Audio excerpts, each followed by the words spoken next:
Alabama redistricting bill. This is the core issue. Alabama has 7 congressional districts, but a federal court ruled the old map likely violated the Voting Rights Act because a state with a large black population created only one majority black district.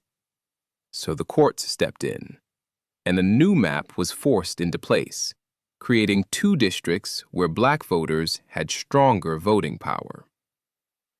And what happened next? 2 black Democrats were elected to Congress. Now think deeper. After a recent Supreme Court ruling weakened parts of the Voting Rights Act, Alabama Republicans are now trying to reverse that outcome. Critics say this new legislation is about diluting black voting power, eliminating one of those black opportunity districts, and potentially creating a 7-0 Republican delegation.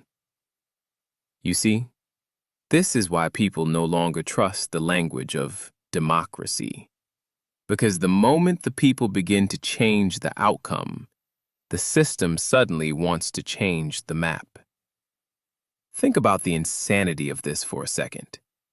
A people can live in a land, build in a land, bleed in a land, die in a land, and yet the moment their voice begins to matter politically, the lines start moving.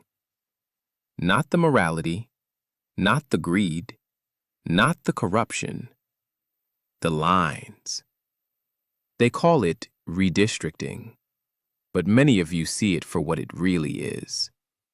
Fear. Fear of a vote. Fear of representation.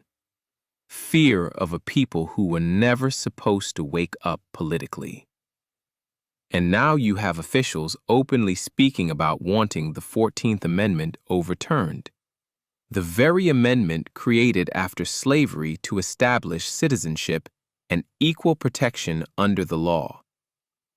Think about how serious that is. Alabama House Speaker Nathaniel Ledbetter said on camera that he hopes the Supreme Court overturns the 14th Amendment. Let that sit in your spirit for a moment. The same amendment tied to the rights of formerly enslaved people.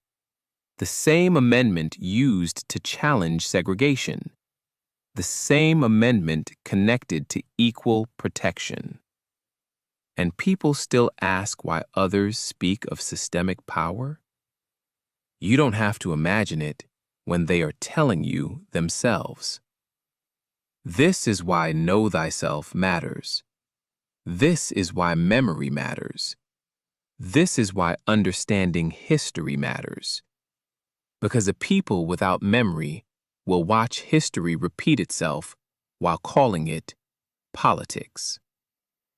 But I tell you this, you cannot forever suppress a people who continue to produce spirit, rhythm, memory, resilience, and voice through every generation. You can redraw districts, but you cannot redraw truth. You can move lines on paper, but you cannot erase consequence. You can play with maps, but you cannot escape ma'at. Because natural law does not negotiate with human ego. And the moment a system fears fair representation, it has already confessed its own weakness. Ashe.